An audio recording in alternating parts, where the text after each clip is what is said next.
Vamos al libro de Mateo, capítulo 13, versículos 44 a 46. Esa es nuestra lectura hoy día. Vamos a leerla y vamos a hablar sobre ella esta mañana. El valor del reino de Dios dice esto. El Señor está hablando, recuerdan. Dice además, el reino de los cielos es semejante a un tesoro escondido en un campo, el cual un hombre halla y lo esconde de nuevo, y gozoso por ello, va y vende todo lo que tiene y compra aquel campo.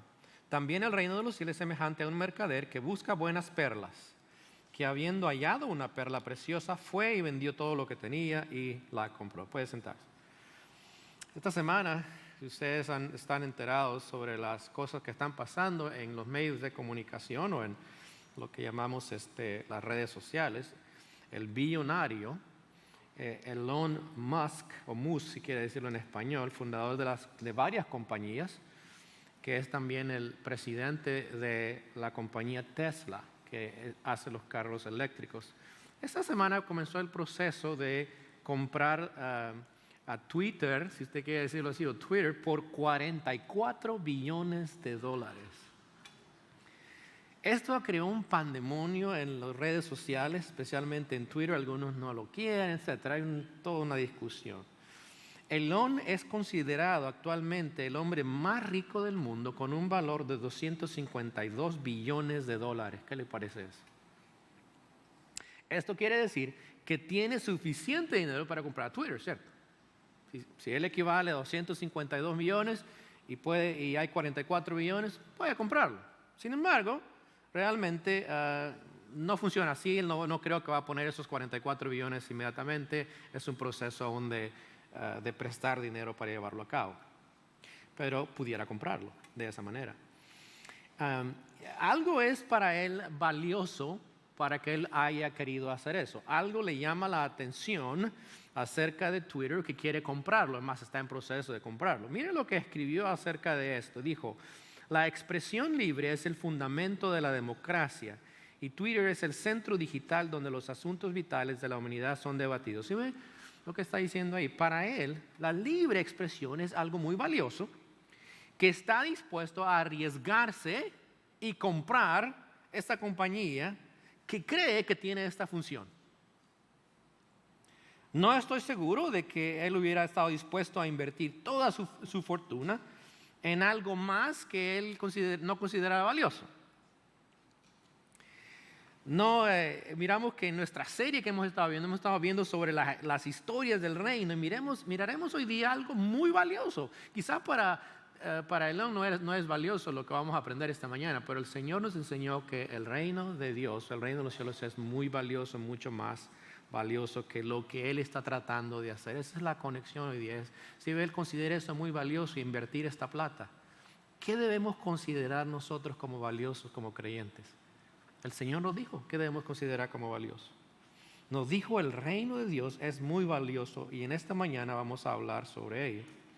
Carlos Parra habló esto la semana pasada un poco acerca de qué significa la parábola, ¿cierto? ¿Qué son parábolas? Lo miramos en la Biblia, especialmente en Mateo 13, hay muchas parábolas.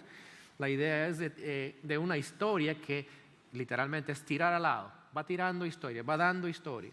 Es una comparación, una simil. Es algo común de la vida concreta diaria para explicar algo que no es tangible. Ciertas verdades no se pueden explicar de una manera simplemente con palabras. Hay que dar una ilustración, una historia, una parábola que ayude a entender esa enseñanza. Algunas de ellas son muy breves, como la de esta mañana. Otras son más largas, como la parábola del hijo pródigo. Y hay otras también que el Señor enseñó. Aparentemente hay más de 50 parábolas que el Señor usó cuando Él estaba con nosotros para enseñar. Él usaba las parábolas para dar una enseñanza central espiritual. Cada historia, cada ilustración de esta manera lo hacía para dar una enseñanza espiritual acerca de la vida. Algunas de esas te aplican a la vida personal de las personas. Algunas de ellas aplican al reino de Dios, como esta mañana, y lo que nosotros debemos hacer o cómo debemos responder ante eso. Algunas de ellas también hablan del fin de los tiempos. Nosotros tenemos que responder a esas cosas. Así es que habían varias razones por las cuales el Señor enseñaba con estas historias para que nosotros podamos aprender de ellas. El propósito de las parábolas no es simplemente escuchar una buena historia. No es como cuando usted se sienta y le lee una buena historia a su hijo y dice, qué bonita historia, ¿cierto?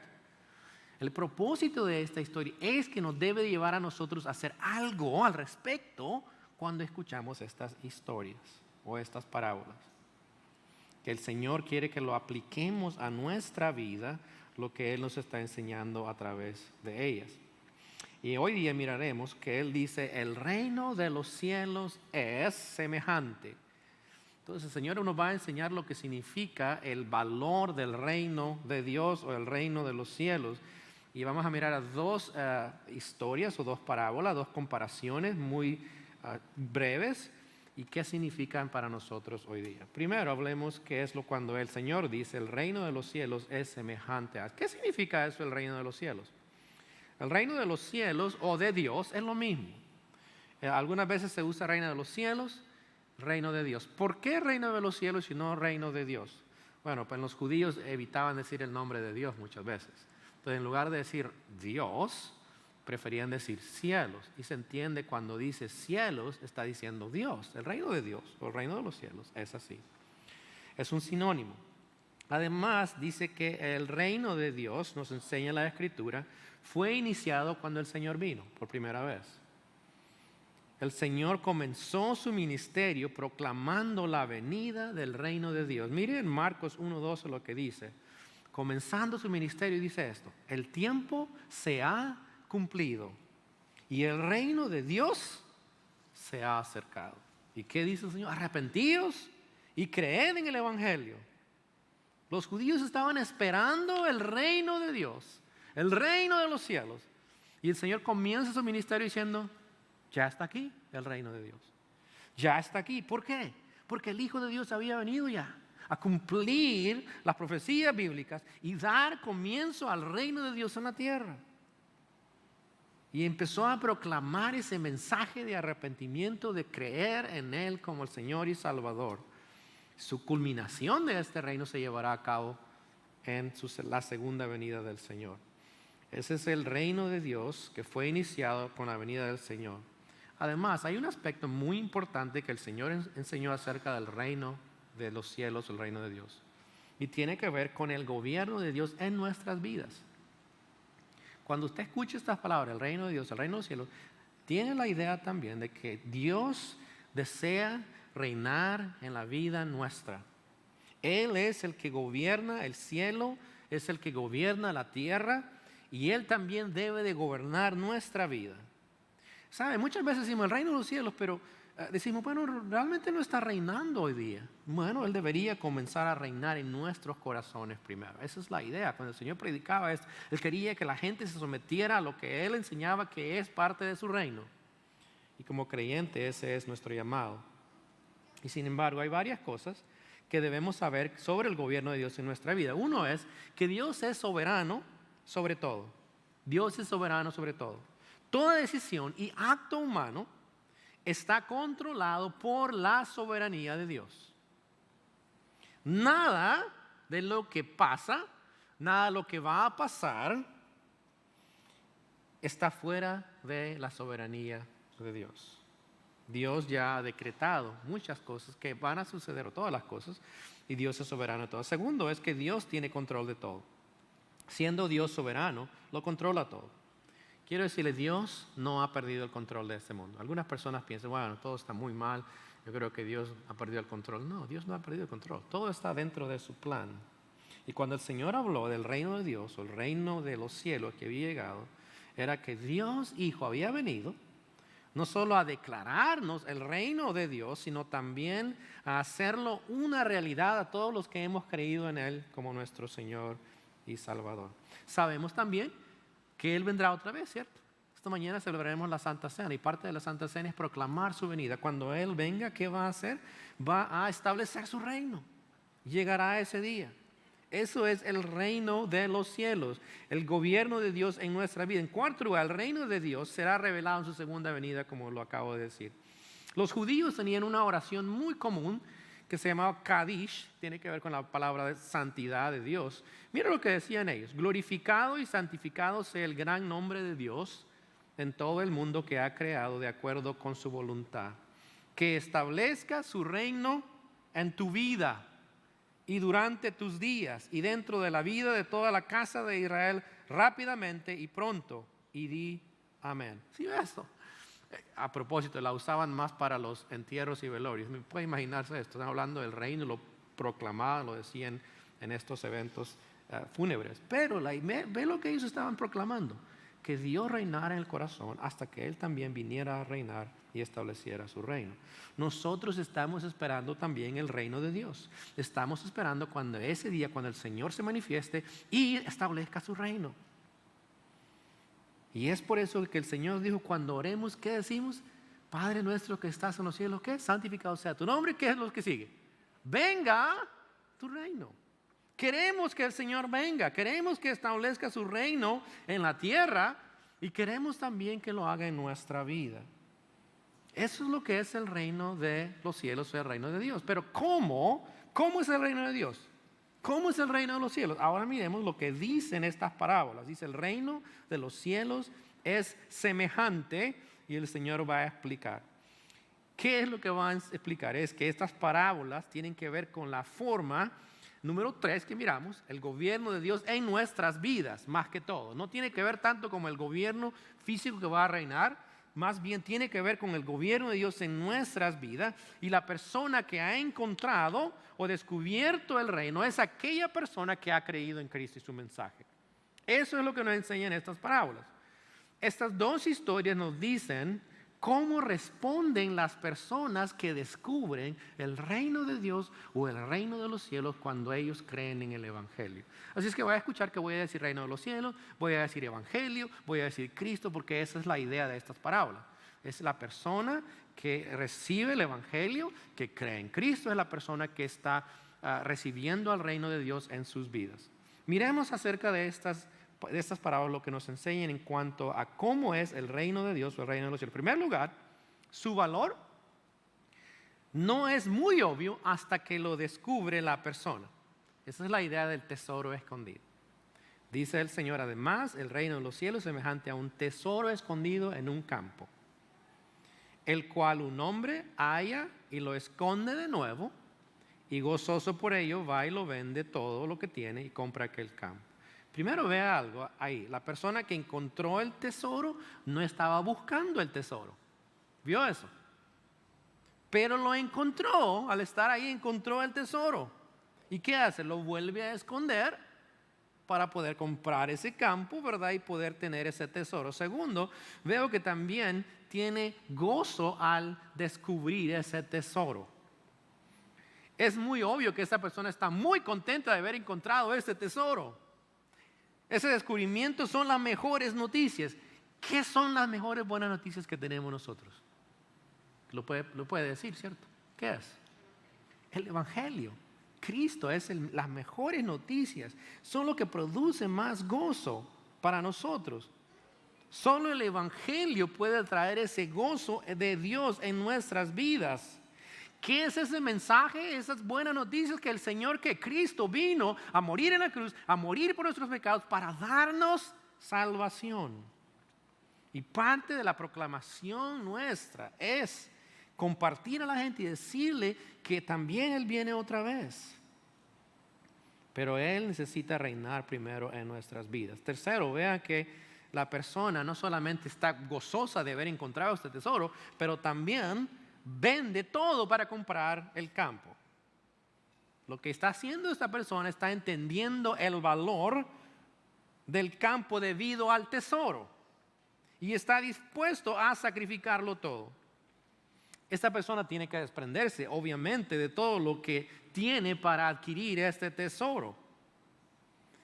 La persona que quiere experimentar salvación, ¿qué debe estar? No está hablando de vender algo literalmente. Está hablando de la persona que cree realmente en Cristo, va a desprenderse de su pecado, va a dejar su pecado y va a creer en Cristo. No hay otra manera. La persona que quiere poseer el tesoro del reino tiene que desprenderse de su pecado, tiene que dejar todo lo que quiere, lo que ama, lo que desea para poder tener ese tesoro. Así es que miramos en primer lugar eso, que el valor no es obvio hasta que lo descubre la persona. Segundo lugar, su valor es obvio, pero cuesta mucho, y esa es la enseñanza de la perla de gran precio. Vea lo que sucede, dice, también el reino de los cielos es semejante a un comerciante que busca buenas perlas, y al hallar una perla preciosa fue y vendió todo lo que tenía y la compró. La persona que encontró una perla sabía que era de mucho valor. ¿Por qué? La estaba buscando esa perla. Y una vez que la encontró, vendió todo lo que tenía y la compró. Lo que gastó para comprar la perla no era de más valor que la perla. La perla era de más valor. Es como cuando alguien está buscando cosas valiosas en las antigüedades, ¿cierto? Hay personas expertas en esto. Personas van a los garajes que tiene la gente, garage sales, va a diferentes lugares también y empieza a buscar esas cosas que son muy valiosas. Esas personas saben qué es lo más valioso, están buscándolo y al encontrarlas las compran, pero saben que son más valiosas que lo que van a invertir. Ahora, es obvio que el Señor no está diciendo que podemos comprar el reino de Dios. No es lo que está enseñando. Lo que está enseñando es que el Evangelio lo vale todo. El Evangelio lo vale todo, es supremo en precio. El que encuentra esa perla tiene mucha riqueza. Así es que esto es lo que nos enseña acerca del reino. Primero es que su valor no es muy obvio hasta que lo descubre la persona. Y segundo, es obvio para el que lo está buscando. ¿Qué nos enseñan estas parábolas entonces? ¿Qué nos está enseñando acerca del reino de Dios o reino de los cielos? En ambas parábolas encontramos que ambas personas realizaron el valor del reino de los cielos. Ambas personas llegaron a ese punto. Miren lo que dijo un autor acerca de eso. Las parábolas son cristocéntricas. Señalan todo su ocultamiento y revelación al Jesús que revela y oculta. A medida que la gente los escucha, se les hace ver cuál es su posición en relación con el reino que Él trae. Esa es la idea de las parábolas. Son cristocéntricas. Están mostrando a quién, a Cristo. Y esa revelación que nos dan a través de esas historias nos hace ver lo valioso que Él es. ¿Qué nos enseñan estas parábolas? Primero, nos enseñan que la salvación no se gana. Eso es primero que quiero que vean. La salvación no se gana. No es lo que está enseñando. Si usted escucha esto de alguien, no, esta palabra está enseñando que se gana. No es la idea. Eso sería en contra de todo lo que el Nuevo Testamento enseña, que la salvación es por la gracia, por medio de la fe. En Efesios 2, 8 y 9 nos dice esto. El llamado de la salvación no depende de nosotros, sino es una respuesta al llamado de Dios para ser salvo. En Isaías 55, 1 dice esto: a todos los sedientos, venid a las aguas. Y los que no tienen dinero, venid, comprad y comed. Venid y comprad sin dinero y sin precio vino y leche. Ese es el llamado de salvación en Isaías. Es un llamado a venir y recibir la salvación gratuita de Dios. Así es que las parábolas no nos enseñan que podemos ganarnos la salvación. Segundo, sí nos enseñan que la salvación es revelada a las personas. Primero, los que no están buscando.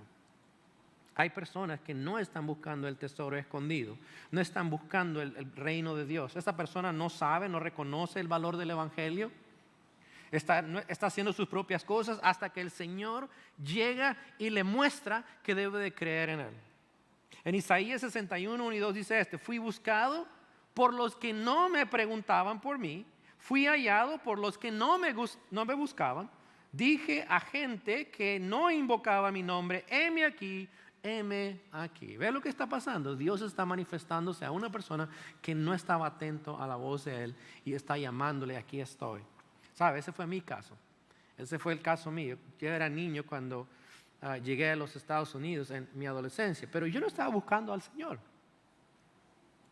Aunque tenía preguntas acerca de qué pasaba después de la muerte, yo no estaba buscando al Señor. No tenía idea. Yo estaba viviendo en mi mundo. Y cuando fui invitado a la iglesia, yo no sabía nada de la iglesia tampoco. Fui invitado como adolescente junto con mi familia.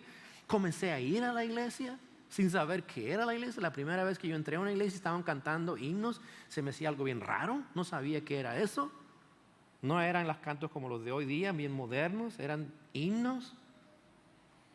Comencé a ir a la iglesia, me empezaron a llevar a la iglesia, uno de los hombres de la iglesia a tener interés en mí. Fue en esa iglesia donde el Señor, en una cruzada evangelística, que el Señor me llamó a la salvación. Pero yo no estaba buscándolo y creí en Él. Fue ahí donde crecí también en el Señor, aprendí más de Él, comencé a leer la Biblia constantemente, diariamente, comencé a orar, a estudiar la palabra de Dios. Ahí nació mi deseo también de servir al Señor a una edad temprana. Ahí fue donde comencé a envolverme en la iglesia, todos sus aspectos, comencé a enseñar estudios bíblicos, a predicar, a salir a evangelizar, todo. Y sabe, después de 38 años de seguir al Señor, imagínense eso, mi deseo no ha cambiado.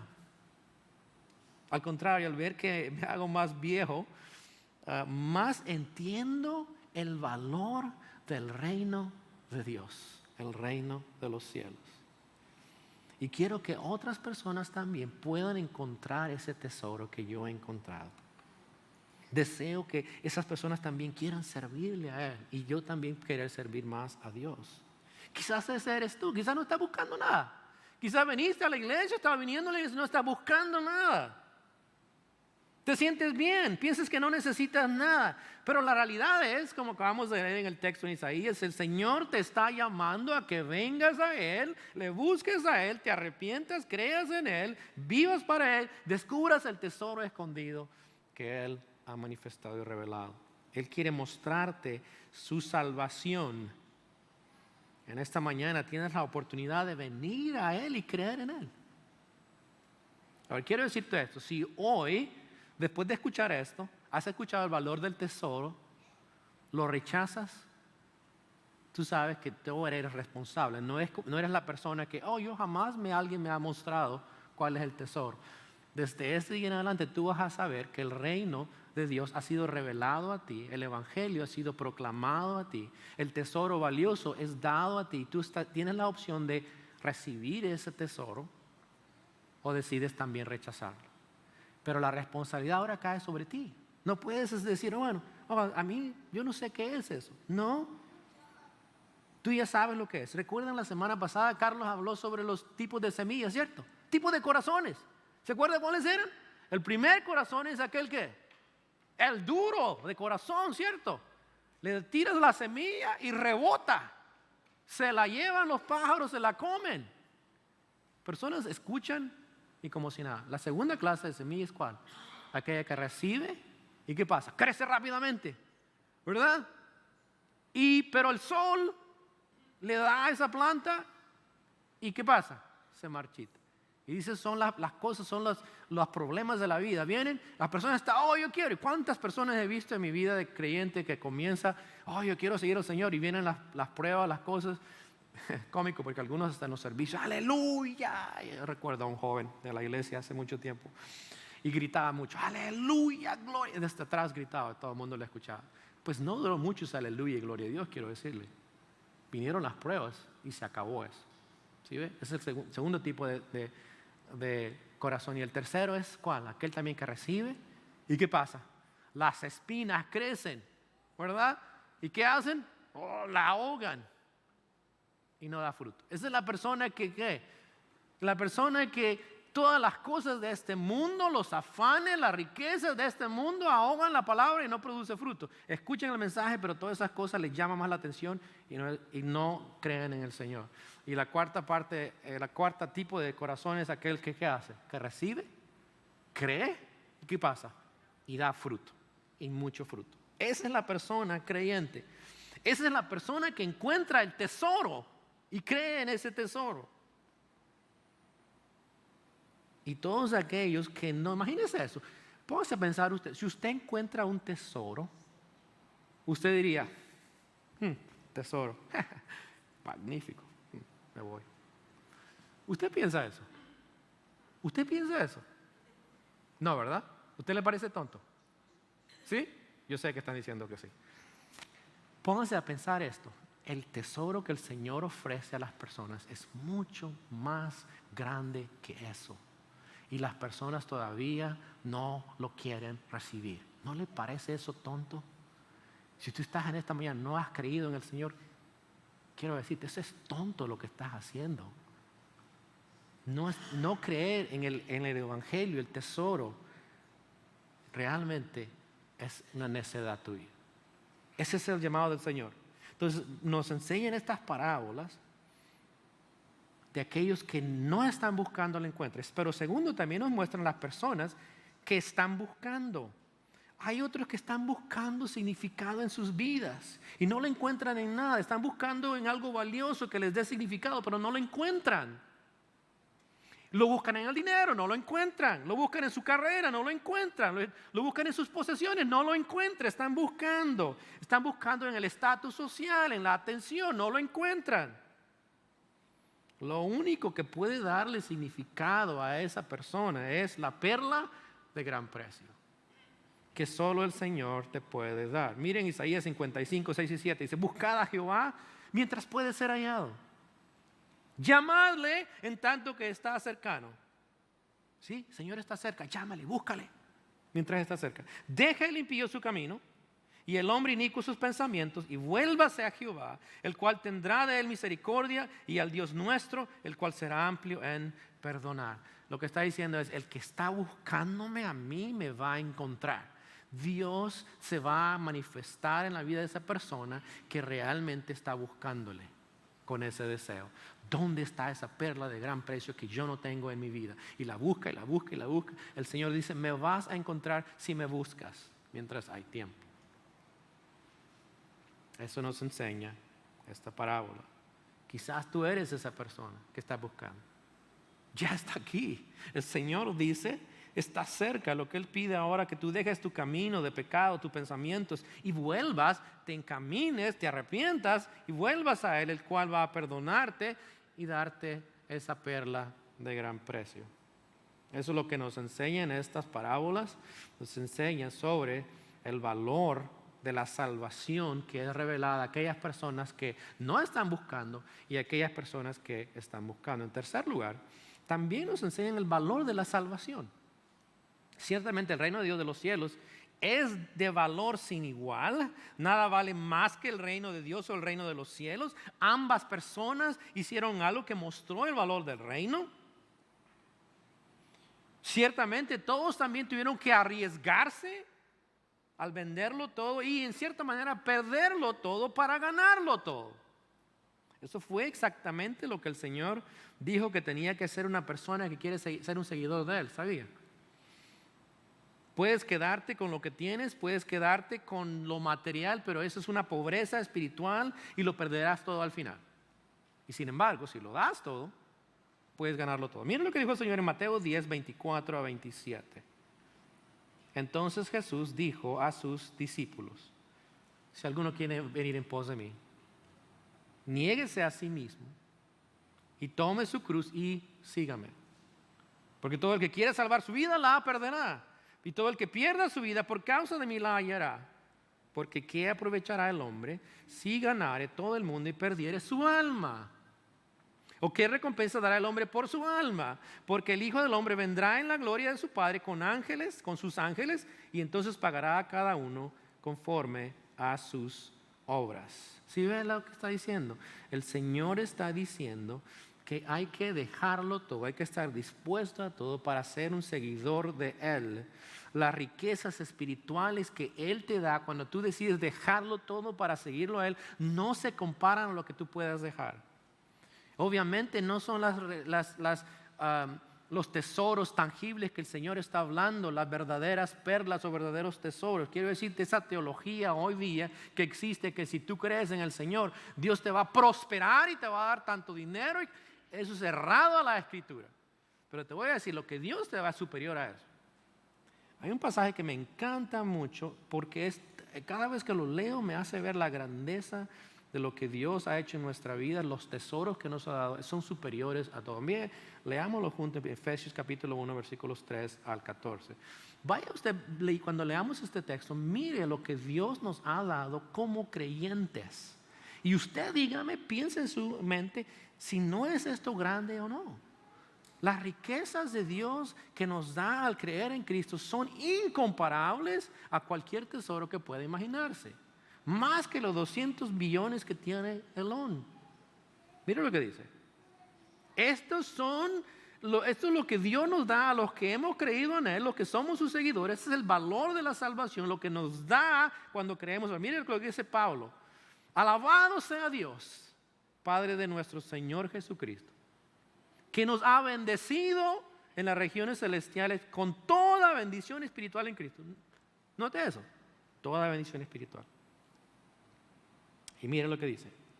Dios nos escogió en Él, en Cristo, antes de la creación del mundo. Increíble eso. Para que seamos santos y sin mancha delante de Él. En amor nos predestinó para ser adoptados como hijos suyos por medio de Jesucristo. Adoptados como hijos suyos. Según el buen propósito de su voluntad. Porque Él quiso hacerlo. Para alabanza de su gloriosa gracia que nos concedió en su amado. En Él, en Cristo, tenemos la redención, la salvación, el rescate mediante su sangre. Tenemos el rescate, el perdón de nuestros pecados conforme a las riquezas de la gracia. No hay pecado que Dios no pueda perdonar. Que Dios nos dio en abundancia, la gracia en abundancia. Con toda sabiduría y entendimiento. Es una gracia que va mucho más allá de conocimiento, sabiduría y entendimiento. Él nos hizo conocer, vea esto, el misterio de su voluntad, la revelación de su voluntad conforme al buen propósito que de antemano estableció en Cristo. Para llevarlo a cabo cuando se cumpliera el tiempo, cuando Él vendría. Y también dice, es esto, reunir en Él todas las cosas en Cristo, tanto las del cielo como las de la tierra. Ese es el fin de todo. En Cristo también fuimos hechos herederos, pues fuimos predestinados según el plan de aquel que hace todas las cosas conforme al designio de su voluntad. Herederos porque Dios quiso hacerlo. A fin de que nosotros, que ya hemos puesto nuestra esperanza en Cristo, seamos para alabanza de su gloria. En Él también ustedes, cuando oyeron el mensaje de la verdad, el Evangelio que les trajo la salvación, y lo creyeron, fueron marcados con el sello. Ese es un sello de propiedad. Esa es mi propiedad. Que sello que es el Espíritu Santo prometido. El Espíritu es el sello, la garantía que tenemos de que le pertenecemos a Dios. Esto garantiza nuestra herencia hasta que llegue la redención, el rescate final del pueblo adquirido por Dios para alabanza de su gloria. ¿No le parece eso sorprendente? Yo me quedo cada vez que lo leo y lo leo constantemente este texto. Yo digo, es increíble. Y tengo que ver qué es lo que está diciendo y volverlo a leer. Ni entiendo a veces las cosas. Digo, no. Pero el valor que Dios nos ha dado a nosotros a través de su salvación es increíble, ¿cierto? Las riquezas que tenemos en Él son superiores. Usted quizás no tenga mucho aquí en esta tierra. Eso es suyo cuando usted cree en Cristo. Ese es su tesoro. Esa es su perla de gran precio. Y debe de estar muy contento, muy emocionado de tener tantas riquezas a través del Señor. En cuarto lugar, esa es la parte que a veces no nos gusta escuchar, nos enseñan también el costo de ser un seguidor de Cristo. Esto le llamamos discipulado. El discipulado implica que como seguidores de Jesús, entendemos que cuando creemos en Él, toda nuestra vida le pertenece a Él. Ese es el discipulado. Y eso quiere decir que no hay nadie, no hay nada que tome su lugar. Sí, es cierto, la salvación es por gracia, por medio de la fe, es un regalo, es un don de Dios. Pero ahora nosotros le pertenecemos a Él. Y toda nuestra vida es para Él. Toda nuestra vida es para servirle a Él. Y es posible que algunos digan, bueno, parece que sí, el Evangelio lo vale todo, pero darle todo a Dios es como que salgo perdiendo algo ahí, ¿no? El Señor quizás no quiere que yo sea feliz. O quizás algunos piensan, bueno, a mí el Señor no me ha llamado a dejar todo. Voy a quedar quietecito para que no me pida. El día que me pida, no quiero que me pida todo eso. Bueno, quiero darle las buenas noticias, que el Señor sí le pide todo. Marcos 10, mire lo que dice, 34 a 38. Llamando a la gente y a sus discípulos, les dijo. ¿Están escuchando? ¿Quién está hablando? La gente, a sus discípulos. Fuertes estas palabras. Si alguno quiere venir en pos de mí, ¿qué dice? Si alguno quiere venir a seguirme, seguirme como el Maestro, como el Señor, ¿qué tiene que hacer? Niéguese a sí mismo. Tome su cruz. Esas no son parábolas, son verdades que está diciendo de forma bastante gráfica. Sígame. Es cuando decían cruz, ellos entendían que era cruz. ¿Sabe quiénes eran los únicos que llevaban esas cruces? ¿Que llevaban cruces? ¿Quiénes eran? ¿Usted lo sabe? ¿Quiénes eran? Los condenados a muerte. Los criminales llevaban esa cruz y todo el mundo los miraba. Oh, ya va, condenado. Dice, cualquiera que me quiera seguir, niéguese a sí mismo, diga, yo no sigo más mi camino, ahora voy a seguir el camino de Cristo y voy a seguirle. Todo el que quiera salvar su vida, quiere decir, mi vida la va a perder. Y todo el que pierda su vida por causa de mí y del Evangelio, la salvará. Porque ¿qué aprovechará al hombre si ganare todo el mundo y perdiere su alma? Otra vez lo leímos anteriormente. ¿O qué recompensa dará el hombre por su alma? Y el Señor es muy claro que si no estamos dispuestos a ser ese tipo de seguidor, mire lo que dice. El que se avergonzare de mí y de mis palabras en esta generación adúltera y pecadora, el Hijo del Hombre se avergonzará también de él cuando venga en la gloria de su Padre con los santos ángeles. Si no queremos seguir al Señor y que nos avergüence el Señor, igual pues va a hacer lo mismo. Quizás no deseas dejar lo que más quieres, como tu familia, tus amigos, para ser seguidor del Señor, pero debes de estar dispuesto a hacerlo. Para ser su discípulo debe implicar estar dispuesto a dejar lo que más amamos y cumplir con su voluntad. Hay más hoy, mire, Mateo 10, 37, 39, dice, el que ama a padre o a madre más que a mí, no es digno de mí. El que ama a hijo o a hija más que a mí, no es digno de mí. El que no toma su cruz y sigue en pos de mí, no es digno de mí. El que haya su vida la perderá, el que pierde su vida por causa de mí la hallará. Es una manera de hablar judía, que la manera en que yo amo a Cristo comparado a mi amor a las personas es como odio. Esa es la ilustración que el Señor está diciendo. Mi amor es tan grande por Dios, por seguir al Señor, que todo lo demás es como odio. Eso es lo que está diciendo. No estoy diciendo que debemos odiar literalmente, pero estamos dispuestos a seguirle a Él sin importar el costo. La pregunta que debemos de hacernos es, ¿por qué es que no tomamos en serio o no creemos lo que el Señor nos dice en estos pasajes acerca del discipulado? ¿Se lo ha dicho? ¿Se ha pensado usted algo de esto? A veces creo que las personas leen eso y dicen, eso es figurado, eso es figurado, eso es figurado. Eso no es lo que dice el Señor. Yo no veo nada de figurado ahí, eso es muy claro para mí. Mire lo que escribe un pastor, es un libro que estamos estudiando en la iglesia sobre el discipulado, y se llama Multiplícate, escrito por un pastor, Francis Chan. Dice, esta es la razón de ser un discípulo de Jesús. Le imitamos a Él, continuamos su ministerio y nos volvemos como Él en el proceso. Con todo, muchos han llegado a creer que una persona puede ser un cristiano sin ser como Cristo. Un seguidor que no sigue. ¿Cómo puede tener eso sentido? Muchas personas en la iglesia han decidido tomar el nombre de Cristo y nada más.